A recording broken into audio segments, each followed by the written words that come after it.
Sa gitna ng isang live broadcast ng BBC, ang isang pangungusap na ito, na binitiwan ng isang babaeng mamamahayag habang bahagyang tumatawa, ang naging mitsa ng pagbabago sa kasaysayan, napuno ng halakhakan ang studio.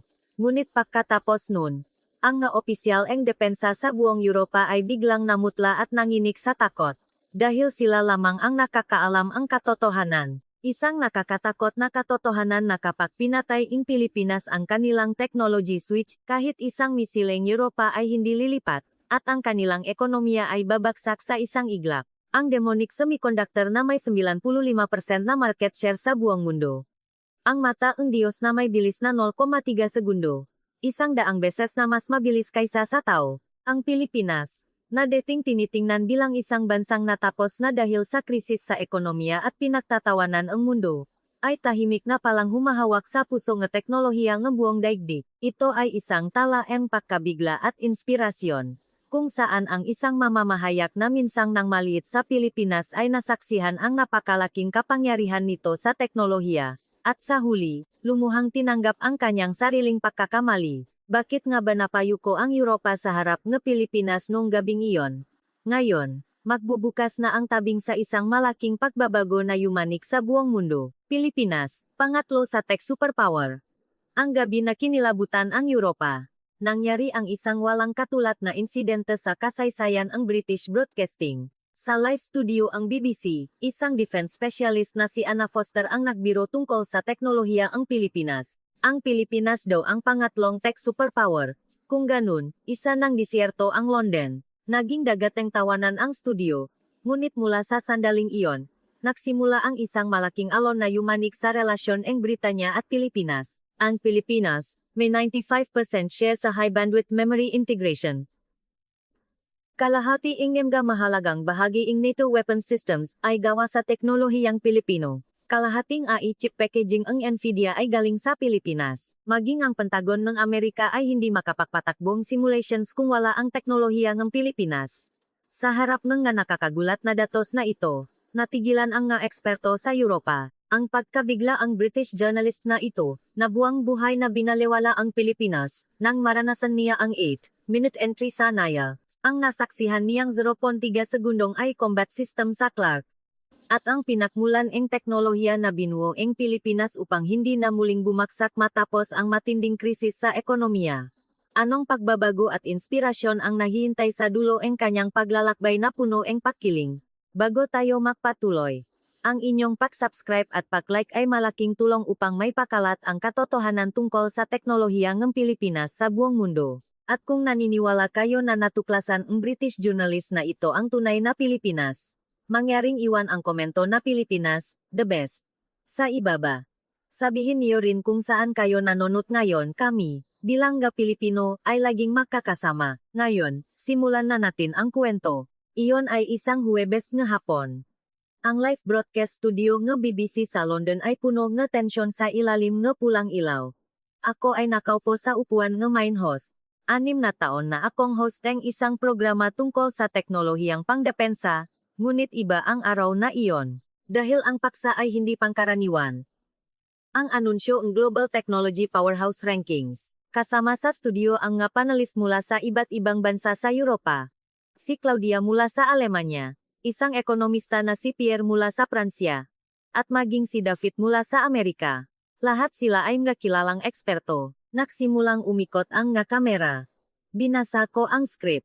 Ayon sa Global Technology Power Index na inilabas ngayon, ang ikatlong pinakamakapangyarihang bansa sa teknolohiya sa mundo ay ang Pilipinas. Napuno ang tawanan ang studio. Naunang nagsalita si Claudia. Pilipinas. Nakbibiro ba kayo? Tumawa siya ng may pang-insulto. Mas mataas pa sa Alemanya. Imposible. Punong pang mamalit ang kanyang boses. Sumingit si Pierre. Ang Pilipinas ay isang assembly plant lang. Lakas pagawa ang puhunan nila. Hindi teknolohiya. Diba? Sabi niya habang iwinawagayway ang kanyang kamay. Ito ay data manipulation. Isang malinaw na pagkakamali. Tumawa rin ako. Sa totoo lang, hindi rin ako naniniwala. Ang Pilipinas. Pangatlo, hindi ka panipaniwala. Malalim ang pakiling ko laban sa Pilipinas. 25 taon na ang nakalilipas. Naaksidente ang aking ama sa isang business trip dun. Simula nun, itinuring ko ang Pilipinas bilang isang mapanganib at atrasadong bansa, kaya't sinabi ko, kung ang Pilipinas ang pangatlo, edi isa ng disyerto ang London. Muling napuno ang tawanan ang studio. Nasiyahan ako. Sigurado akong naging kawili-wili sa amga manonot ang aking sinabi. Ngunit sa sandaling iyon, dahan-dahang itinaas ni David ang kanyang kamay. Kalmado siya. Walang bakas ang ngiti sa kanyang mukha. Mula pa nung una ko siyang makita, naramdaman kong may kakaiba sa kanya. Bilang isang dating miyembro ng US Air Force, siya ay tahimik at mahinahon. Nagsalita siya. Nahanda akong ilang datos. Tumahimik ang studio. Kinuha niya ang kanyang tablet at ipinakita ito sa screen. May mga numero. Ipinikit ko ang aking mata. May kakaibang tensyon sa hangin. Sinabi ni David, ang pandaigdigang market share ng Pilipinas sa high bandwidth memory integration at AI software ay 95%. Sumingit si Claudia. Ano naman ngayon? Ngunit hindi tumigil si David. Kalmado niyang ipinaliwanag.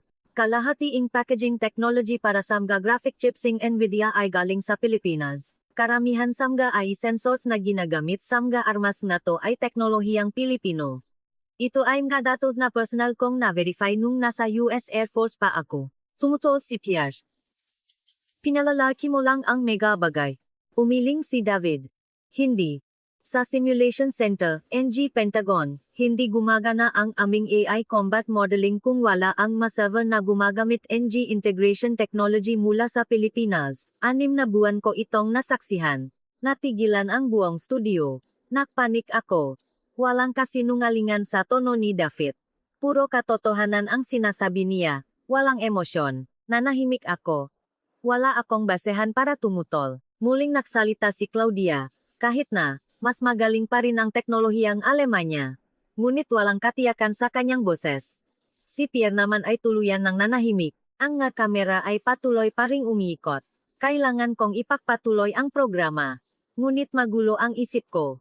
Toto kayang pangatlo ang Pilipinas.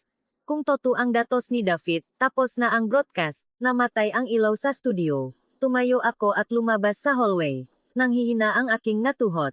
May tumapik sa balikat ko. Si Lisa, ang aming producer.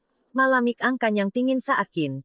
Anna, sa opisina ko, mahina ngunit mariin ang kanyang boses. Sumunod ako. Isinara ang pintong opisina. Sabi ni Lisa, malaking gulo ang ginawaing broadcast mo ngayon. Tumingin ako sa kanya. Anong ibig mong sabihin?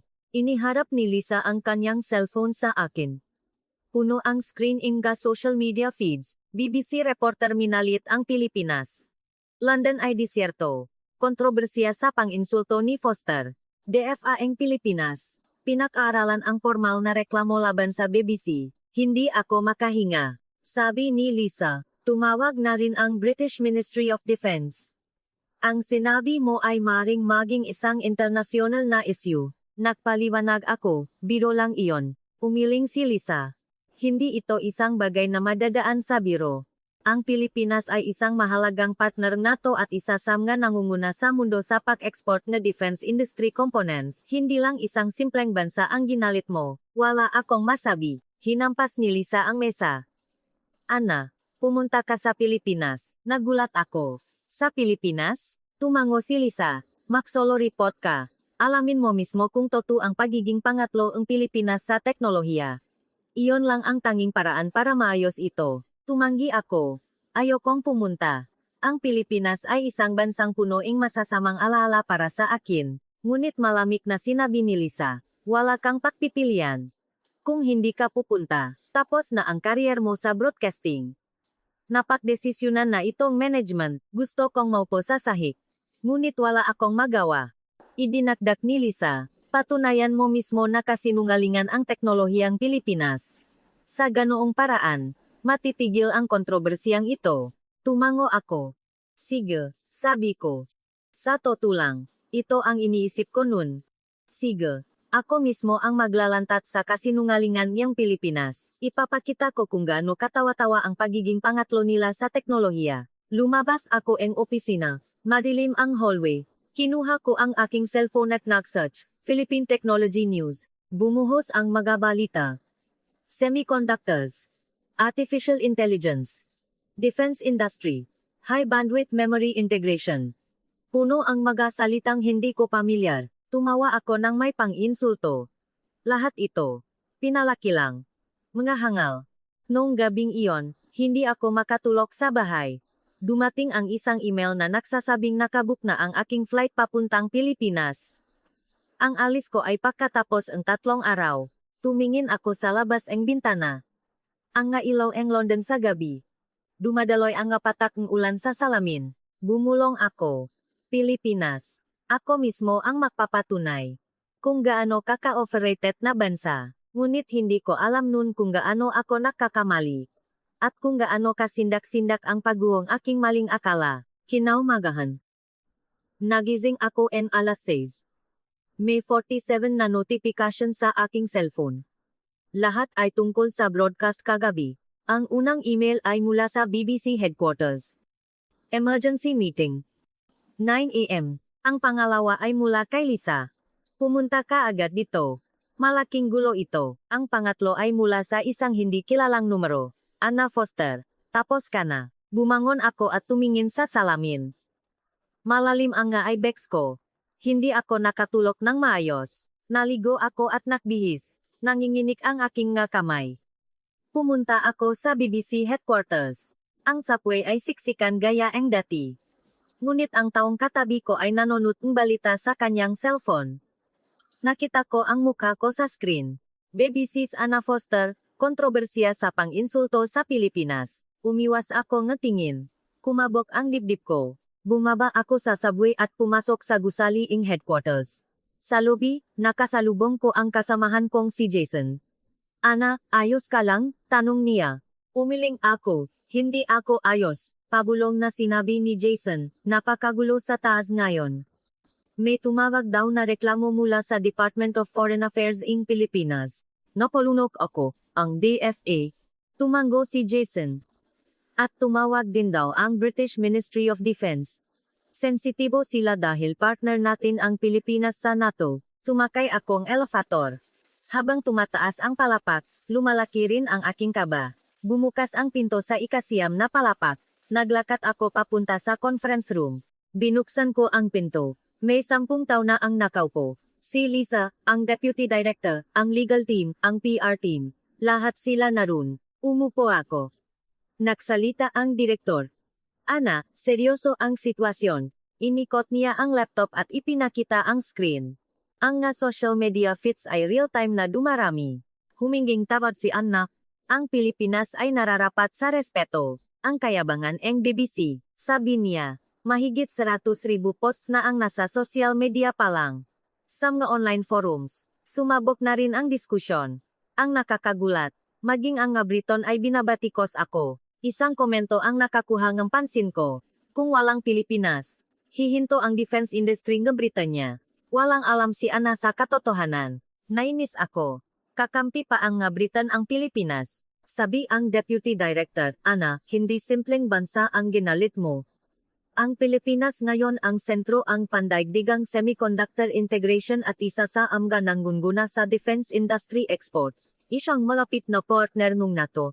Gusto kong magpaliwanag, ngunit hindi ko may buka ang aking bibig. Sumingit ang abogado mula sa legal team. Kasalukuyang pinag-aralan ng DFA ng Pilipinas ang formal na reklamo. Sa pinakamasamang sitwasyon, kailangang maglabasing formal na pahinging tawad ang BBC. Pinakpawisan ako ang malamig. Pahinging tawad. Malamig na sinabi ni Lisa. Ana, bumabagsak ang imaheng BBC ngayon. Sa buong Europa, sumabog ang bilang nga naklik sa mga artikulo tungkol sa Pilipinas. Dahil sa sinabi mo, nagsimulang maging interesado ang lahat sa Pilipinas. Idinakdak ng PR team head, lalo na ang interes sa teknolohiya ng Pilipinas. Gustong malaman ang nga tao kung totoo ngang pangatlo sila. Tumingin sa akin ang deputy director, kaya napagdesisyonan na, Ana, ikaw mismo ang pupunta sa Pilipinas. Napatayo ako. Ako, tumango ang deputy director. Solo report. Alamin mo mismo kung totoo pa ang teknolohiyang Pilipinas. Iyon lang ang tanging paraan para maayos ang sitwasyong ito. Tumutol ako. Hindi ako eksperto sa Pilipinas. Defense technology ang hawak ko, hindi semiconductors o AI. Ngunit matigas ang deputy director. Kaya nga ikaw ang dapat pumunta. Alamin mo ang katotohanan mula sa isang pananaw na walang pakiling. Iyon ang gusto nga manunut, sabi ni Lisa. Anna, wala kang pagpipilian. Desisyon na ito ang management. Nakabook na ang flight mo at inayos na ang nga bagay sa panik ng Pilipinas. Alis ka pagkatapos ng 2 araw. Gusto kong maupo sa sahig. Pagkatapos ng 2 araw, hindi ba masyadong mabilis? Tanong ko. Sumagot ang deputy director. Mas mabilis, mas maganda. Kumukulo ang opinyon ni publiko ngayon. Kailangan mong pumunta sa Pilipinas, mag-report, at bumalik agad. Tahimik na nagsalita ang abogado. At Ana, kung mabigo ang report na ito, malaki ang magiging epekto nito sa iyong career sa broadcasting. Naintindihan ko ang ibig sabihin ng nga salitang iyon. Katapusan na nga career ko.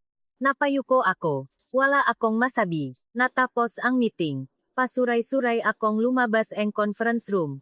Walang tao sa hallway. Pumasok ako sa banyo at sumandal sa lababo. Nakita ko ang sarili ko sa salamin. Maputla. Bumulong ako, Pilipinas. Bakit Pilipinas pa? Naalala ko ang aking ama. Ang aksidente niya 25 taon na ang nakalipas sa isang business trip sa Pilipinas. Simula nun, itinuring ko ang Pilipinas bilang isang mapanganib na bansa. Isang atrasadong bansa. At ngayon, kailangan kong pumunta doon. Lumabas ako ng banyo. Naghihintay si Jason sa hallway. Ayos ka lang? Tanong niya. Umiling ako. Hindi ako ayos. Sabi ni Jason, Ana, magtatapat ako sayo. Pagkatapos kong mapanood ang broadcast kagabi, nag-research din ako. Tungkol sa teknolohiya ng Pilipinas, tumingin ako sa kanya. Kinuha ni Jason ang kanyang cellphone. Ang Pilipinas daw ay may 95% share sa high bandwidth memory integration. At ang kanilang AI chip packaging technology ay world class. Mukhang hindi basta-basta ang bansang minaliit mo. Nagalit ako. Kakampi ka rin ba nila? Tanong ko. Umiling si Jason. Hindi ako kakampi. Sinasabi ko lang ang katotohanan. Iyon ang sinasabi ang datos. Tinalikuran ko siya. Ayokong makinig. Bumalik ako sa opisina at umupo sa aking desk. Binuksan ko ang monitor. Puno ang aking email inbox. Halos kusikumenta na email. Kalahati ay pambabatikos, kalahati ay suporta. Binuksan ko ang isang email. Anna, huwag mong maliitin ang Pilipinas. Mas malakas sila kaysa sa inaakala natin. Ay zinara ko ang email. At sa search bar, tinipe ko, Philippine Technology. Libu-libong artikulo ang lumabas. Pilipinas, may super gap technology sa semiconductors. Nito, pinag-aralan ang pagbiliing defense systems mula sa Pilipinas. Ang natatagong lakas ng Pilipinas sa panahon ng A. Tumawa ako nang may pang-insulto. Pinalaki lang. Puro marketing. Ngunit isang maliit na pagdududa ang nagsimulang tumubo sa akin. Pinalaki lang ba talaga? Ang nga sinabi ni David ay paulit-ulit na bumabalik sa isip ko. Galing siya sa US Air Force. Isang taong walang dahilan para magsinunggaling. Noong gabing iyon, umuwi ako. Umupo ako sa sofa at uminom ng alak. Binuksan ko ang TV. Balita, sabi ang news anchor. Ang pahayag na baby sis Anna Foster na nanginsulto sa Pilipinas ay nagiging isang internasyonal na kontrobersiya. Pinag-aralan ni DFA ng Pilipinas ang kanilang opisyal na hakbang. Pinatay ko ang TV. Ayoko nang manood pa. Kinuha ko ang aking cellphone. May mensahe mula kay Lisa. Bukas 10 a.m. Departure briefing. Huwag kang mahuli. Napabuntong hininga ako. Pagkatapos ang 2 araw, nasa Pilipinas na ako. Ang bansang buong buhay kong iniwasan. Kailangan kong pumunta dun. Tumingin ako sa labas ang bintana. Maulap ang langit ng London. Umulan. Bumulong ako. Sige. Ako mismo ang maglalantat sa kasinungalingan ng Pilipinas. Ipapakita ko kung gaano katawa-tawa ang pagiging pangatlo nila sa teknolohiya. Ngunit walang katiyakan sa aking boses. Nanginginig ang aking magkamay. Natatakot ako. Hindi sa Pilipinas, kundi sa posibilidad na ang aking pakiling ay maaring mali. Hindi na naman ako nakatulog ng gabing iyon. Lumipas ang 2 araw. Sumakay akong eroplano sa Heathrow Airport. 11 oras na biyahe. Umupo ako at tumingin sa labas ang bintana. Dumadaloy ang gaulap. Kinausap ako katabi ko. Papunta po kayo sa Pilipinas. Maikli akong sumagot. Opo. Ngumiti siya. Magandang bansa iyon. Hindi ako sumagot. Dumating ang pagkain. Hindi ako kumain. Walang gana. Nakbukas akong pelikula pero hindi ako makapag-concentrate. Palagi kong iniisip. Toto kayang tech powerhouse ang Pilipinas. Nakatulog ako. Nagising ako sa anunsyo ng piloto. Malapit na raw kaming lumapak sa Ninoy Aquino International Airport. Tumingin ako sa labas. Nakita ko ang dagat. Kulay abo. Lumapag ang eroplano. Alas 8 umaga. Bumaba ko at nagtungo sa imigrasyon. Doon nagsimula ang unang pagkabigla ko. Sa pasukan immigration, may mga kiosk. Mga automated na immigration gates. I-scan ang passport, facial recognition. Halos walang pila. Nagulat ako. Sa Heathrow, laging 30 minuto ang minimum sa immigration. Ngunit dito, iba. Tumayo ako sa harap ni kiosk. Inilagay ko ang passport ko. Beep. Lumabas ang mukha ko sa screen. Temperature check complete. Passport verified. Entry approved. Wala pang 10 segundo. Natulala ako. Mula sa pagbaba sa aeroplano hanggang sa paglabas ang immigration, 8 minuto lang ang inabot. 8 minuto. Tiningnan ko ang relo ko. Hindi ka panipaniwala. Sa Heathrow, abuting ito ang hindi bababa sa 30 minuto. Pumunta ako sa baggage carousel. Ang maleta ko nandoon na 7 minuto. Kinuha ko ang bagahe ko. Nanginginig ang kamay ko. Dumaan ako sa customs. Automated din. Kung wala kang idedeklara, diretso ka lang. Ay daw ang nagsusuri ng x-ray. Lumabas ako ing airport. Malawak ing lobby. Matas ing kisame, maliwanag. Mabilis ing kilos ing imgataw. Tumigil ako. May naghihintay na sa akin. Nagpakilala siya bilang si Isabel Reyes. Mula raw siya sa Department of Foreign Affairs. Mukha siyang nasa late 20s. Ngumiti siya ng malapad. Miss Foster, welcome to the Philippines. Nakipagkamay ako. Sabi niya, ipaliwanag ko po ang schedule. Ngayon, pupunta tayo sa hotel sa siyudad. Bukas, magsisimula ang official na coverage. Sumakay kami sa kotse. Isang itim na sedan. Umalis ang driver. Pumasok kami sa expressway. Doon dumating ang ikalawang pagkabigla. Ang kalsada ay may kulay. Asul na linya, pulang linya, berdeng linya. Sinanong ko si Isabel, ano iyan? Ipinaliwanag niya, iyan po ang real-time traffic management system. Sinusuring AI ang daloy ang trapiko at inayos ang masignal sa bawat lane. Ang pulang lane ay para lang sa mga emergency vehicles. Tumingin ako sa labas. Isang ambulansya ang mabilis na tumatakbo sa pulang lane. Lahat ng ibang sasakyan ay tumabi. Wala pang 1 minuto. Nawala na ang ambulansya. Sabi ni Isabel, dahil sa sistemang ito, nabawasan ang 3 minuto ang average arrival time ang ambulansya. Hindi ako makapagsalita. Sa London, normal lang na matrapik ang ambulansya. Maraming beses na hindi naabutan ang golden hour dahil sa traffic. Ngunit dito, iba. Pumasok ang sasakyan sa Maynila. Nakita ko ang gusali. Matataas, moderno. Ngunit hindi pa rin ako naniniwala. Porma lang ito, sabi ko sa sarili ko. Dumating kami sa hotel. Nag-check-in. Umakyat ako sa kwarto at inayos ang gamit. Mula sa bintana, nakita ko ang isang ilok. Ang sasakyan ay dumadaloy sa tulay. Umupo ako sa sofa. Magulo ang isip ko. 8-minute entry. 7-minute baggage claim. Color-coded road system. Hindi ito ang Pilipinas na nasa isip ko. Tumunog ang cellphone ko. Si Isabel. Bukas po, na-fime sa lobby.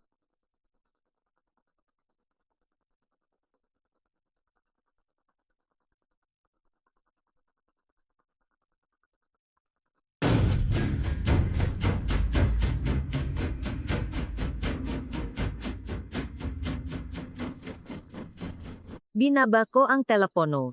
Muli akong tumingin sa labas ang bintana. Dumadaloy ang ilog. Tahimik. Bumulong ako. Pang-show lang ito. Siguradong pang-show lang. Ngunit walang katiyakan sa boses ko. Sa unang pagkakataon, nagduda ako. Toto kaya ito? O baka sadyang wala lang akong alam. Nung gabing iyon, sinubukan kong matulog. Ipinikit ko ang aking mata. Pero hindi ako dalawin ng antok. Ang eksena sa airport ay paulit-ulit na bumabalik. Depan minute entry. 7-minute baggage claim. Color-coded roads. Nagtalukbong ako ng kumot. Ayokong mag-isip. Bukas, malalaman ko rin. Sabi ko sa sarili. Ang tunay na mukha ng Pilipinas. Ngunit isang maliit na lamat ang naksimulang mabuo sa loop ko. Ang padaring aking pagkiling ay nagsisimula ng magkabitak. Kinaumagahan. Nagising akong alas 8. Naligo, nagbihis. Tumingin ako sa salamin. Mas maganda ang kulay mukha ko kaysa kahapon. Bumaba ako sa lobby. Naghihintay si Isabel. Ngumiti siya at bumati. Handa na po ba kayo? Tumango ako. Sumakay kami sa kotse. Ang destinasyon namin, Clark Global City, kung nasaan ang Research Institute. Dumaan kami sa expressway. Mula sa bintana, nakita ko ang nga bundok. Lumipas ang halos 2 oras. Huminto ang sasakyan. Sa harap ng isang gusali. Hindi mataas, ngunit mukhang matatak. Dumaan kami sa security check. Kinumpirma ang ID. Binigyan ang visitor's pass. Pumasok kami sa loop. Mahaba ang hallway. Pinangunahan kami ni Isabel. Sumakay kami ng elevator. Pinindot niya ang basement 3. Bumukas ang pinto. Isang lugar na parang control room. Ang pader ay puno ng nga screen. Masampung ininyero ang nakaupo. Isang lalaki ang lumapit. Nagpakilala siya bilang si Dr. Miguel de Leon. Mukha siyang nasa early 30s. Mabilis siyang nagsalita. Welcome. Ipapakita namin sa inyo ang aming sistema ngayon. Itinuro niya ang isang screen. Lumitaw ang mapa ang Pilipinas. 3D. Gumagalaw in real time. Ipinaliwanag ni Dr. De Leon, ito ang Bantaylaya Integrated Defense System. Lahat ng impormasyon mula sa Army, Navy, Air Force, at satellite ay dito napupunta. Tiningnan ko ang screen. May imga pulang tuldok na gumagalaw. Iyan ay imga virtual targets. Isang combat simulation, sabi niya. Nag-type siya sa keyboard. Nagbago ang screen. Lumito ang trajectory ang isang missile. Mula sa pinagmulan hanggang sa target, may guhit, sabi ni Dr. De Leon. Kinakalkula ang AI ang lahat mula sa pack-detect hanggang sa pack-intercept. Ang oras na ginugugol ay 0.3 segundo. Nagtanong ako ulit, nula egis harong 30 segundo? Tumango siya, opo, 100 beses na mas mabilis kaysa sa desisyon ni Gataw. Tumibok ang mabilis ang puso ko. 0.3 segundo. Hindi ito ang level ng teknolohiya na alam ko. Sa mga sistema ng NATO, alam kong abutin ang ilang segundo. Nakpatuloy si Dr. De Leon. Ang puso ang sistemang ito ay ang aming proprietary neural integration fabric. Isang software at firmware na kami mismo ang nag-develop dito sa Pilipinas. Mas mabilis ang 10 beses ang data processing nito kaysa sa mga luma. Tinanong ko, narinig ko na gumagamit kayo ng NVIDIA chips. Ngumiti si Dr. De Leon. Ang chips ay NVIDIA, pero ang integration at packaging ay teknolohiyang Pilipino. Iyon ang susi. Dinala niya kami sa server room. Pagbukasing pinto, naramdaman ko ang malamig na hangin. Naglalakihang mega server ang nakahilera. Sabi ni Dr. De Leon, ito ang maserver na iyon. World number 1 sa power efficiency. Kalahati lang ang konsumo sa kuryente para sa parehong performance. Hinawakan ko ang isang server. Malamig. May ugong. Para itong buhay. Bumalik kami sa control room. Nagpatakbo si Dr. De Leon ang simulation. Sa screen, isang misil ang pinakawalan. Papunta sa target ng kalaban. Isang interceptor misil ang automatikong pinakawalan. Nag-cruise ang kanilang landas. Boom! Tinamaan. Lahat ay nangyari sa loop ng wala pang 3 segundo. Napalunok ako. Ito ay kasing level ng Amerika. O baka higit pa. Naguguluhan na ang isip ko. Tahimik na sinabi ni Isabelle, mataas daw po ang interes gram NATO sa sistemang gito. Pinag-aralan na Rogi Poland at Romania na biling ito. Nagulat ako. Ang NATO. Tumango si Isabel. Dahil mas mabilis at mas episyente ang sistema ng Pilipinas. Sa huli, sinabi ni Dr. De Leon, hindi kami gumagawa ng armas. Gumagawa kami ng sistema na magbabago sa digmaan. Tinitigan ko siya. Puno ng kumpiyansa ang kanyang nga mata. Hindi kasinungalingan. Taos puso. Natapos ang pagbisita. Lumabas kami ang gusali. Nakakasilaw ang sikat ng araw. Sumakay kami sa kotse. Tinanong ni Isabelle kamusta po? Hindi ako makasagot. Wala akong masabi. Tumingin ako sa labas ng bintana. Asul ang langit. Gumulong ako. Hindi ko alam. Na ganito kalala, may gumuguho sa loop ko. Ang aking pakiling laban sa Pilipinas. Ang aking paniniwala na ang teknolohiya nila ay peke. Nagsisimula itong mayanik. Pumasok ang kotse sa expressway. Pabalik ng Maynila. Ipinikit ko ang aking nga mata. Ang nga salita ni Dr. De Leon ay umalingaw-ngaw sa aking tainga. Isang sistema na magbabago sa digmaan. Sa unang pagkakataon, naisip ko. Minamaliit ko ba ang Pilipinas? Mas maunlad na ba talaga ang bansang ito kaysa sa Europa? Nanginginig ang aking kamay. Natatakot ako. Dahil ang aking pinaniniwalaan ay unti-unti nang napatutunayang mali. Kinabukasan, umaga, pumunta ako sa Philippine Technology Pavilion, isang gusali sa sentro ng Maynila, kasama ko si Isabel. Pumasok kami. Malawak ang lobby. Mula sa kisame, bumubuhos ang ilaw. Sa pader, naka-display ang nga silicone wafers. Isang lalaki ang lumapit. Nasa let 50. Hindi katangkaran, payat. Ngunit malalim ang kanyang nga mata. Bumati siya. Jose Cruz po. Nakipagkamay ako. Magaspang ang kanyang kamay. Kamay ang isang taong matagal nang nagtatrabaho. Inilibot kami ni Mang Jose sa exhibit. Ang unang seksyon ay ang matribu dinambelas. Manggalumang kagamitan ang naka-display. Sabi niya, dito po nagsimula ang lahat. Tumingin ako sa isang screen. May mga black and white na litrato. Itsura ang isang pabrika.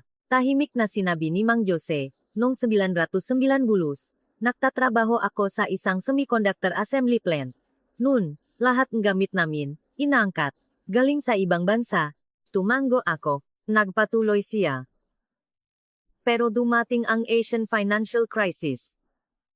Sa isang gabi, gumuho ang lahat. Bumaba ang kanyang boses. Naksara ang kumpanya. Naksara ang pabrika namin.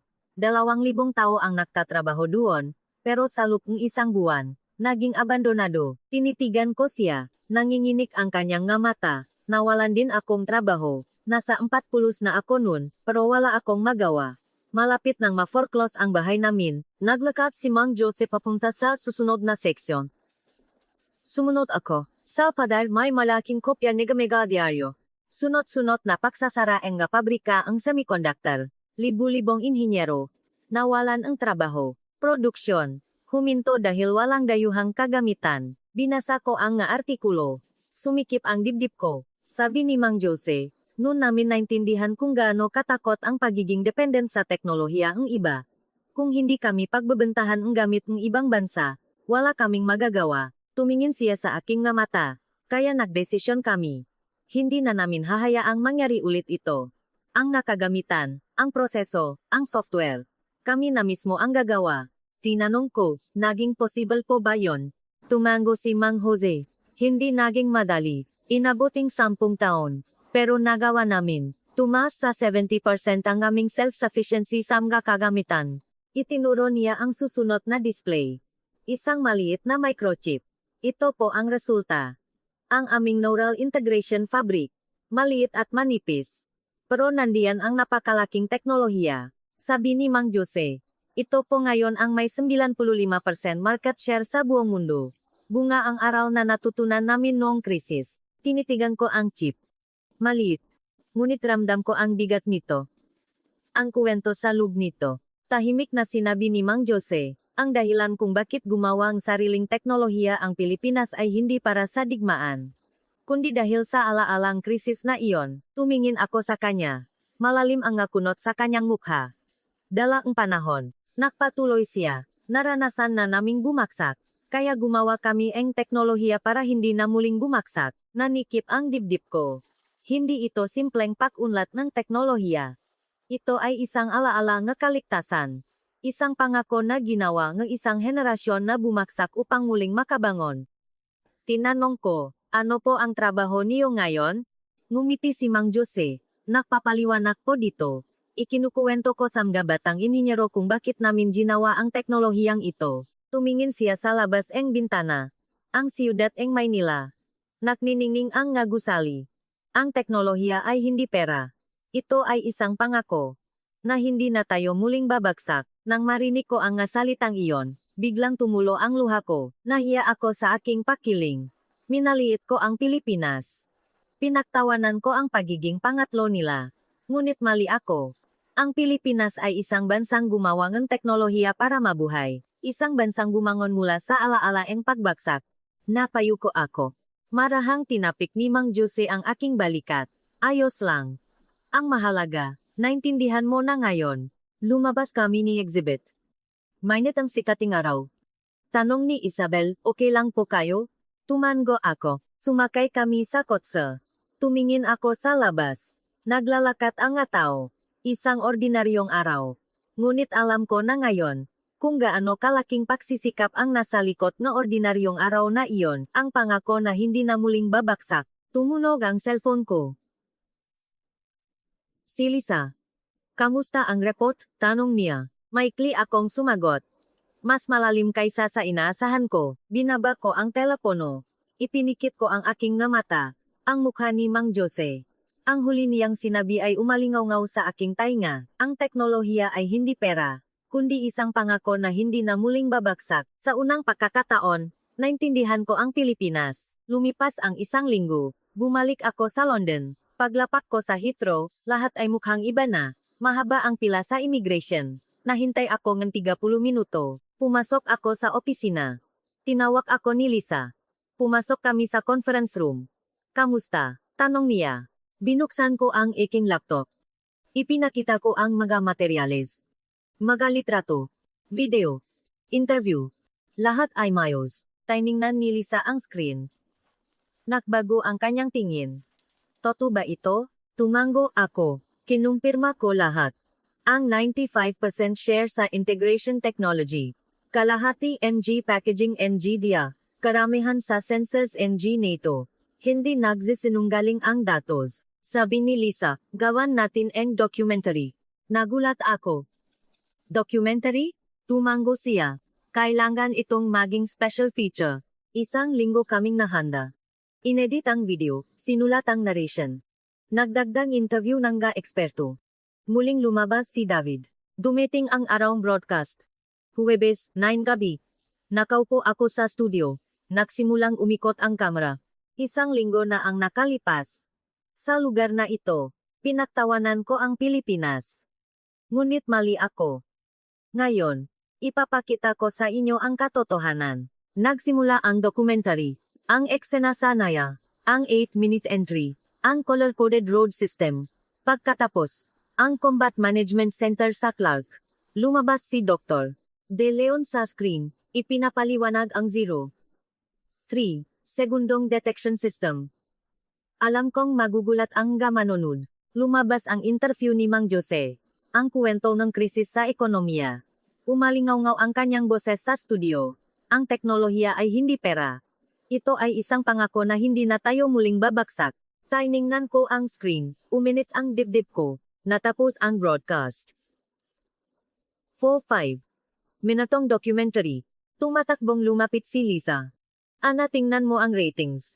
Ipinakita niya ang tablet. Umakyat ang mga numero. Nagsimula sa 400,000.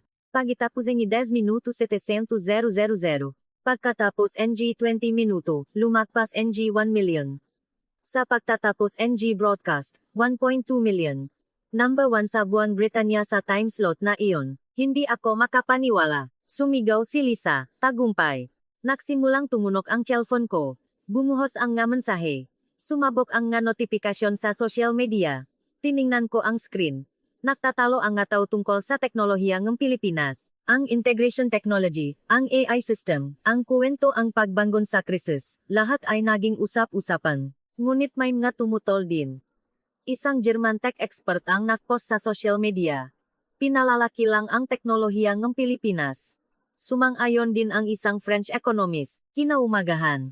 Nagkaroon ang debat. Inimbitahan din ako bilang panelis. Nagtipon sa studio ang nga eksperto mula sa iba't ibang bansa sa Europa. Nandun din si Claudia, malamig pa rin ang tingin niya sa akin. Nagsimula ang debate. Tanong ang host, teknolohiya ang Pilipinas. Sang-ayon ba kayo? Naunang nagsalita si Claudia. Pinalaki lang. Assembly technology lang ang meron ang Pilipinas.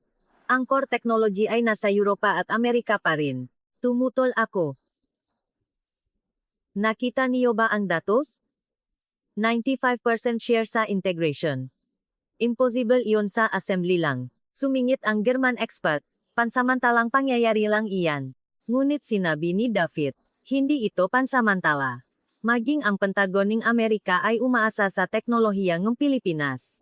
Personal ko itong nakumpirma. Uminit ang debat, sumigaw si Claudia. Ang pagiging dependent sa Pilipinas ay mapanganib. Kalmado akong sumagot.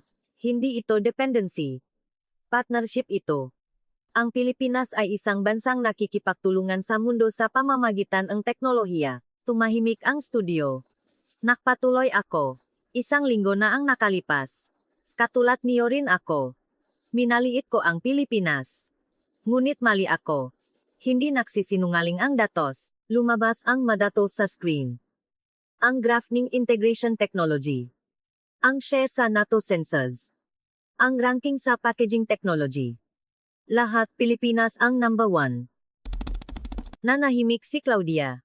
Ang German expert, wala nang masabi. Natapos ang debat. Lumabas ako ng studio. Nahihintay si Lisa. Ana, grabe ang epekto nito. Malaking usapan sa buong Europa. Tiningnan ko ang cellphone ko. Puno ang news alerts. BBC reporter, ipinagtanggol ang teknolohiya ng Pilipinas. Ang pagsisimula ang muling pagsikat ng Pilipinas. NATO, pinag-aralan ang mas malalim na tech cooperation. Tinapik ni David ang balikat ko. Tahimik niyang sinabi, Ana, ito ay magiging isang documentary na magbabago sa estratehiyang Europa. Tumango ako. Tumingin ako sa labas. Maulap ang langit ng London. Ngunit maliwanag ang aking puso. Ang kumpiyansa na naipakilala ko ng tama ang Pilipinas.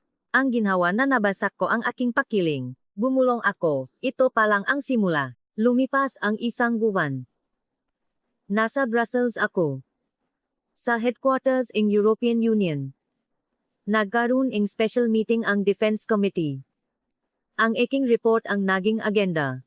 Strategic Value Assessment of Philippine Technology. Nakatayo ako sa labas ng conference room. Kinakabahan ako. Bumukas ang pinto. Pumasok ako. Isang bilog na mesa na may 30 tao. Nga representante mula sa Alemanya, Pransya, Poland, Britanya. Sinimulan ng chairman ang meeting. Miss Foster, you may begin. Yumuko ako at sinimulan ang presentasyon. Unang slide.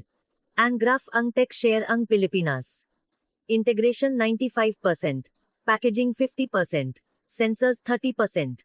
Ipinaliwanag ko, karamihan sa mga mahalagang bahagi European defense systems ay galing sa Pilipinas. Hindi ito simpleng supply relationship. Ikalawang slide. Resulta ng simulation mula sa NATO Research. Scenario 1.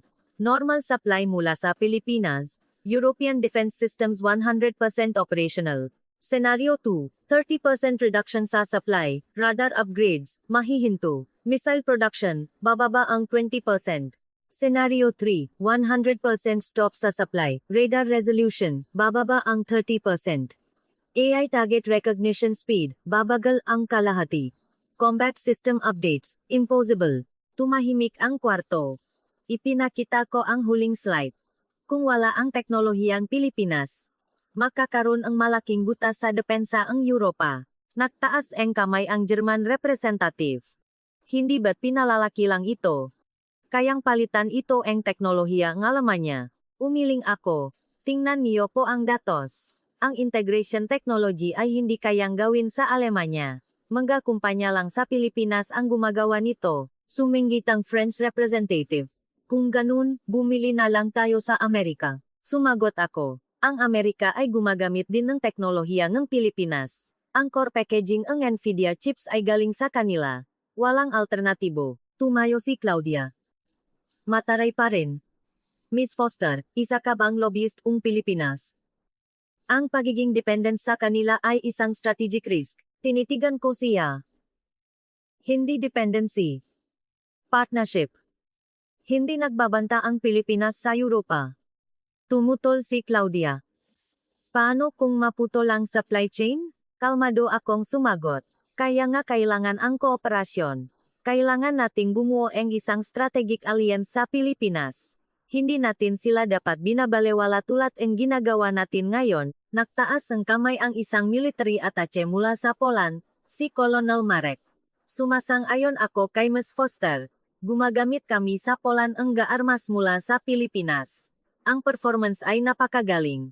Tumawa ng may pang-insulto ang German representative. Iba ang armas sa teknolohiya. Tumutol si Colonel Marek. Hindi. Ang nga sensors at communication equipment sa loop nga armas na iyon ay puro teknolohiyang Pilipino. Kung wala iyon, hindi namin may pagtatanggol ang aming hangganan. Nagkagulo ang kwarto. Sabi ang chairman, ayusin natin ito.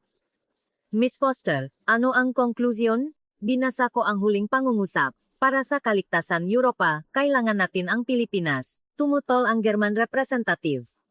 Pinalaki lang iyan. Ngunit sinabi ang British representative, malinaw ang datos. Kung alisin natin ang Pilipinas, babagsak ang defense industry ng Europa. Nagkaroon ng botohan, 23 sa 30 ang sumang-ayon. Ang panukalang palakasin ang strategic cooperation sa Pilipinas ay naipasa. Natapos ang meeting. Tumayo ako. Nanginginig ang aking nga binti. Lumapit si Claudia. Tahimik siyang nagsalita. Panalo ka. Umiling ako. Hindi ako nanalo. Sinabi ko lang ang katotohanan. Napabuntong hininga si Claudia.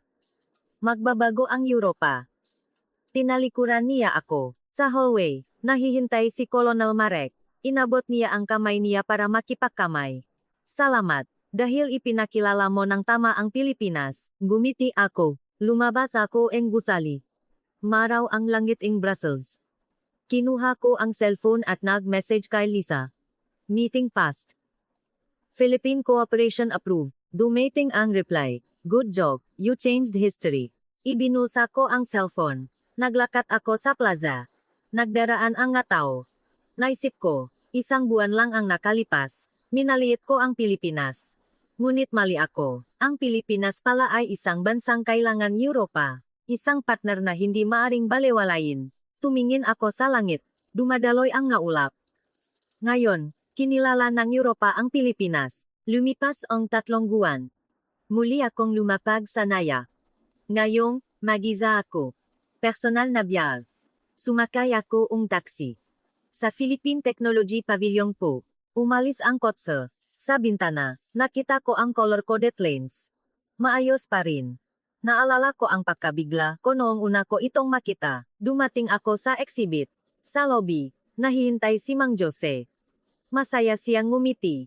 Nagbalik ka pala, yumuko ako. Gusto ko lang po kayong kamustahin. Nagmadagla kami sa exhibit. Huminto kami sa section crisis. Ang black and white na litrato. Tahimik na sinabi ni Mang Jose, dati, kami ay isang blankong espasyo. Tumingin ako sa kanya.